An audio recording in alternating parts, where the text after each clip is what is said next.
दुनिया की अर्थव्यवस्था हमेशा से उतार चढ़ाव से गुजरती रही है, लेकिन कभी कभी कुछ घटनाएं ऐसी होती हैं जो पूरी वैश्विक वित्तीय प्रणाली को हिलाकर रख देती हैं। आज हम एक ऐसी ही घटना पर चर्चा करेंगे जिसे कई अर्थशास्त्री ट्रम्पसेशन कह रहे हैं। ट्रम्पसेशन एक शब्द जो डोनाल्ड ट्रंप और रिसेशन अर्थात मंदी को मिलाकर बना है, एक ऐसी संभावित आर्थिक मंदी की ओर इशारा कर रहा है जो ट्रंप की नीतियों के कारण आ सकती है। हाल ही में अमेरिकी शेयर बाजारों से $4 ट्रिलियन का भारी नुकसान हुआ है। निवेशक परेशान हैं, बाजार अस्थिर हैं और दुनिया भर की अर्थव्यवस्था पर इसका सीधा प्रभाव पड़ सकता है। इस स्थिति का कारण क्या है और इससे भारत जैसे देशों को कितना नुकसान हो सकता है, इन सभी पहलुओं को हम विस्तार से समझेंगे। सबसे पहले हमें यह समझना होगा कि अमेरिकी बाजारों में इतनी बड़ी गिरावट क्यों आई। ट्रंप की नीतियां हमेशा से विवादित रही हैं, खासकर उनकी व्यापार नीतियां। राष्ट्रपति के तौर पर ट्रंप ने अमेरिका फर्स्ट पॉलिसी अपनाई, जिसमें उन्होंने अपने देश की अर्थव्यवस्था को प्राथमिकता देने के नाम पर कई अंतर्राष्ट्रीय व्यापार समझौतों को बदला या खत्म कर दिया। चीन के साथ उनका व्यापार युद्ध किसी से छुपा नहीं है। भारी टैरिफ लगाने, नए आयात करों और व्यापारिक सहयोग को सीमित करने जैसी नीतियों के चलते वैश्विक स्तर पर बाजार में अस्थिरता बनी हुई है। लेकिन अब जब ट्रंप की वापसी की संभावनाएं बढ़ रही हैं, निवेशकों के मन में डर घर कर गया है कि अगर वे फिर से राष्ट्रपति बने तो अमेरिकी अर्थव्यवस्था और भी अधिक अस्थिर हो सकती है। यह अस्थिरता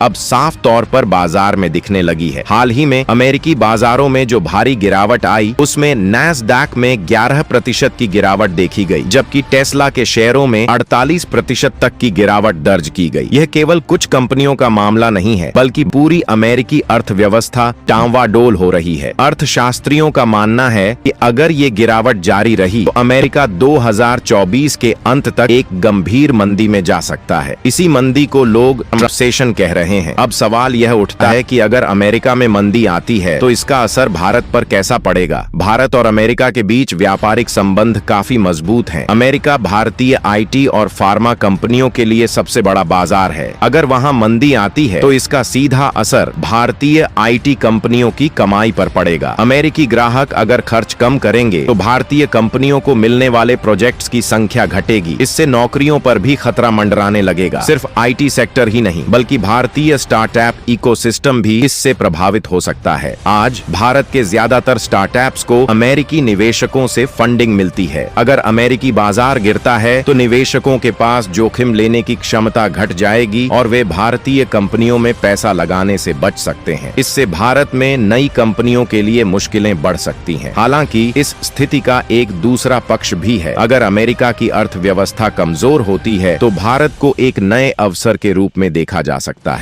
चीन के साथ अमेरिका के तनावपूर्ण संबंधों के कारण कई अमेरिकी कंपनियां चीन से अपने मैन्युफैक्चरिंग बेस को हटाने की कोशिश कर रही हैं। अगर भारत सही रणनीति अपनाए तो वह इन कंपनियों को आकर्षित कर सकता है और खुद को एक मजबूत आर्थिक विकल्प के रूप में पेश कर सकता है। लेकिन यह तभी संभव है जब भारत अपनी नीतियों को सही दिशा में ले जाए। घरेलू बाजार को मजबूत करना, विदेशी निवेश के लिए बेहतर माहौल बनाना और टेक्नोलॉजी में इनोवेशन को बढ़ावा देना, ये सभी कदम भारत को अमेरिकी मंदी से होने वाले नुकसान से बचा सकते हैं। कुल मिलाकर ट्रम्पसेशन सिर्फ एक शब्द नहीं बल्कि एक चेतावनी है। यह हमें बताता है कि अगर वैश्विक अर्थव्यवस्था अस्थिर होती है तो इसका असर सिर्फ अमेरिका तक सीमित नहीं रहेगा, बल्कि पूरी दुनिया इसकी चपेट में आ सकती है। भारत के लिए यह समय सतर्क रहने का है। हमें अपने आर्थिक ढांचे को मजबूत बनाना होगा ताकि किसी भी बाहरी झटके का असर हमारे विकास पर ना पड़े। तो दोस्तों, आप इस पूरे मामले को कैसे देखते हैं? क्या आपको लगता है कि ट्रंप की वापसी से वैश्विक मंदी आ सकती है और भारत इस चुनौती का सामना कैसे करेगा? अपनी राय हमें कमेंट में जरूर बताएं और इस वीडियो को ज्यादा से ज्यादा शेयर करें ताकि सभी लोग इस महत्वपूर्ण विषय के बारे में जागरूक हो सकें।